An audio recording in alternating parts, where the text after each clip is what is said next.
Dameon Pierce. Dameon Pierce for me is in that fourth tier. Now, you say fourth tier like it's a bad thing. It's just I like those guys in that order pretty much precisely. So this fourth tier starts to open up, and you get a guy like Dameon Pierce, running back out of Florida. 5'10", 218 pounds, coming in as a fourth-year senior. Ran a 4.59 40, pretty good for a guy of his stature.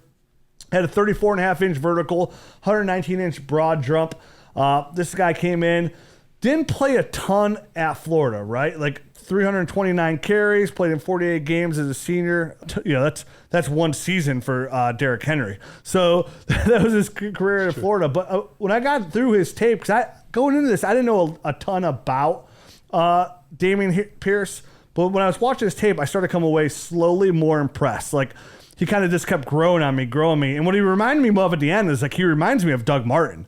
That's what it reminded me of. All right, so Dameon was the starter in 2020. He led the team in rushing for 106 carries, 503 yards, 4 touchdowns, 4.7 yards per carry, 17 catches, 156 yards, and a touchdown. But he wasn't the starter in 2021. He only really started one game out of 13 games in 21.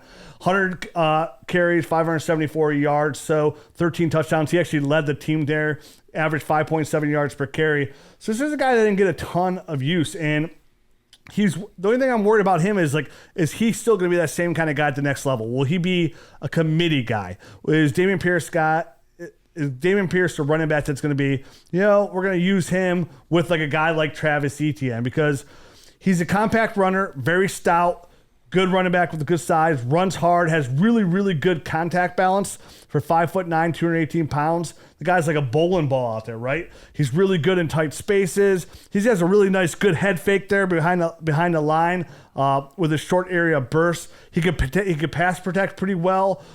Some good peps in his step, as a very good athlete for his size. When you see him, you're like, oh, kind of like Doug Martin. He's like a short, stocky, stout running back, but he's a pretty good athlete. But he just wasn't used a ton. He only had 9 career games with 10 or more carries. And another thing I didn't really love about his game, like his change of direction wasn't like overly beautiful in my eyes. His long speed was just okay. Not a good long speed guy, but fast enough in my eyes. I'm thinking when I look at Dameon Pierce as a prospect, it's like, okay, I could see him if he's a bell cow somewhere being a very solid running back, because the more I watched him run and he grew on me, I thought he did everything pretty solidly for the most part, but nothing special. So I'm interested to see where he goes. I don't know if he's one of those guys that needs like an injury to become the clear-cut guy, but I think overall, for me, Dameon Pierce is a very solid running back. I'm interested to see where he falls in line when I'm all said and done. I have a couple more running backs to process here. I think I might take some PPR guys like Tyler Beatty ahead of him. Some of the guys I might offer a little bit more upside in the passing game. But overall, for being a 5'9", 218-pound running back, I think Dameon Pierce offers some good dynasty upside. So I'm going to echo a lot of what you just said, because he was a guy I didn't know a lot about, and the more I watched him, the more I liked him. And my biggest question was why he didn't kind of get used more.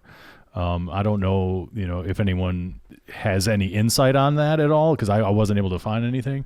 I think it's more of a Dan Mullen thing, the head coach at Florida. I think that's just how he implemented his running backs, kind of like what we see at Georgia. They promise these guys different things out of high school to get them to come there. So he was sharing the backfield with like Malik Davis and a couple other backs. So I think it was just one of those rotational type things. Yeah, because he's got good power. He's got good balance.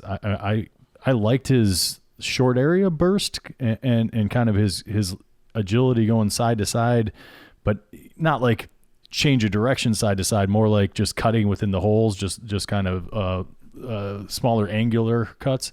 I thought he was explosive doing those kind of movements. So there was I think a lot to like about him, and he caught the ball pretty well. Is also there aren't a lot of holes in his game, but it is the attempts that kind of, in my mind, kind of put him in this, is he a number 2 guy? Is he a 1A to a smaller back? Exactly what you said, Rich. I had the exact same thing written down in like my conclusion at the end of kind of how I see him or questions that I still have about him. So there's a little bit more digging I'm going to have to do here on Dameon Pierce, but all around, it offers good size, good power. He's got a nose for the end zone, 13 touchdowns. He can get in there. So there's not a lot of holes to his game, but there's also lingering questions why he didn't get used more in college. So I guess I'll have to dig into that a little bit between now and draft time, because I do like what I see the more and more I watch. I'm not too worried about the committee back thing because more or less that's going to be most of these guys. And I think that's going to be most running backs in most classes. Right now in the NFL, we have maybe 7-8 guys that you would consider like true workhorse backs, where they're 3 downs. Even guys that are upside fantasy football guys like Alvin Kamara and Austin Eckler are not these true 3-down guys. They're not getting crazy workloads. They're just really good because they catch a lot of passes, and that really boosts things. But there's really only a few players. So I could see Breece Hall in this class being that. But Dameon Pierce is going to fall into a role, just like a lot of these guys will. I could see him being, a 1A, 1B type of situation. But he reminds me a little bit. He's not quite as big, but he reminds me of Michael Turner. That was the guy that I kind of saw when I saw him playing.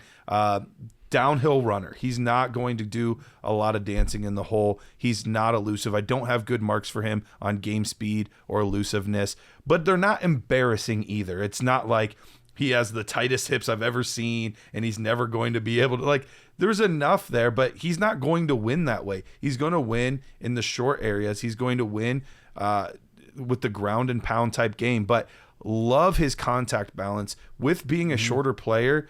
Being low to the ground, low man wins, and you see that over and over and over. He's not just small, he's strong. So I think that's really what's appealing about him. And it'll be interesting to see how it goes. The other thing I wanted to make a mark of, 3rd highest pass protection score in the class for me, which makes it interesting because he's not necessarily someone that we think of as a pass catching 3rd down running back. But similar to what I've said in the past, it's really tough to know how these guys are going to be implemented at the next level. I think he does enough in the receiving game that I don't think he's inept there. So there might be a team that says, dang, he's so good in pass protection that we want to use him more often on 3rd downs than you would traditionally think of as a 3rd down running back. So even though I think it's more than likely he's going to be a 1st and 2nd down, goal line, short area guy, there is a little bit of upside there because of how good he is in the pass protection game. And he was he was also used in the running game as a blocker as well, in tandem with other running backs and the quarterback as well. So he does have a lot of blocking chops. I did make note of that as well. So I think he can definitely find a role. I was thinking, with a guy like a Devin Singletary type, maybe a Michael Carter, one of these smaller guys that just needs kind of a complementary back. I think he could be a nice fit in any of those type of places. Yeah, he would fit in there well. And I said I came away impressed with his receiving game, like you said, Garrett. I mean, 20% of his totals came from receiving. Like his yardage total was from receiving.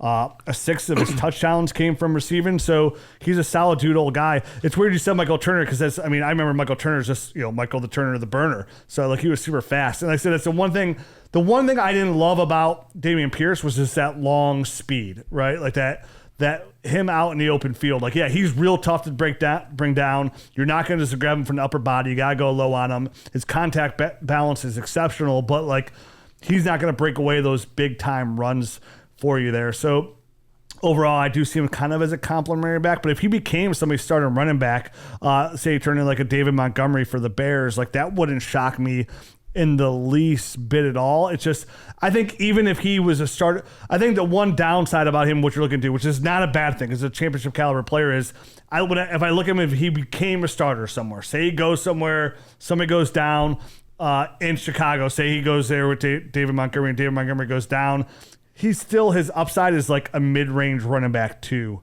in my eyes. Jared, what do you think of Dameon Pierce? Yeah, so he's actually my RB4 right now in this class. Oh, nice. I agree with you guys. I think he's like a 1st and 2nd down running back. He's not going to come off the field in goal line situations, which is nice. I mean, he clearly has a nose for the end zone. He had 16 total touchdowns this year. He had 13 on the ground. He actually finished with PFF's highest rushing grade in this class from this past year. Despite his low carries, he had 39 broken tackles. So like we said, has tremendous leg drive, great pad level, breaks tackles, fantastic contact balance. And as you dig in deeper and really read up on this guy, he seems to be a really high character guy, loves football. Jim Nagy, the guy who puts on the Senior Bowl and organizes it every year, said he absolutely crushed his interviews with teams. The teams loved him. And you can clearly just tell that this guy just loves the game. He's a gym rat. When you saw him at the combine, he just looked chiseled and like he just lives in the weight room. So I love seeing those type of things. When you turn on his tape, he's finishing runs without his helmet. He runs angry, and I think that translates well to the NFL.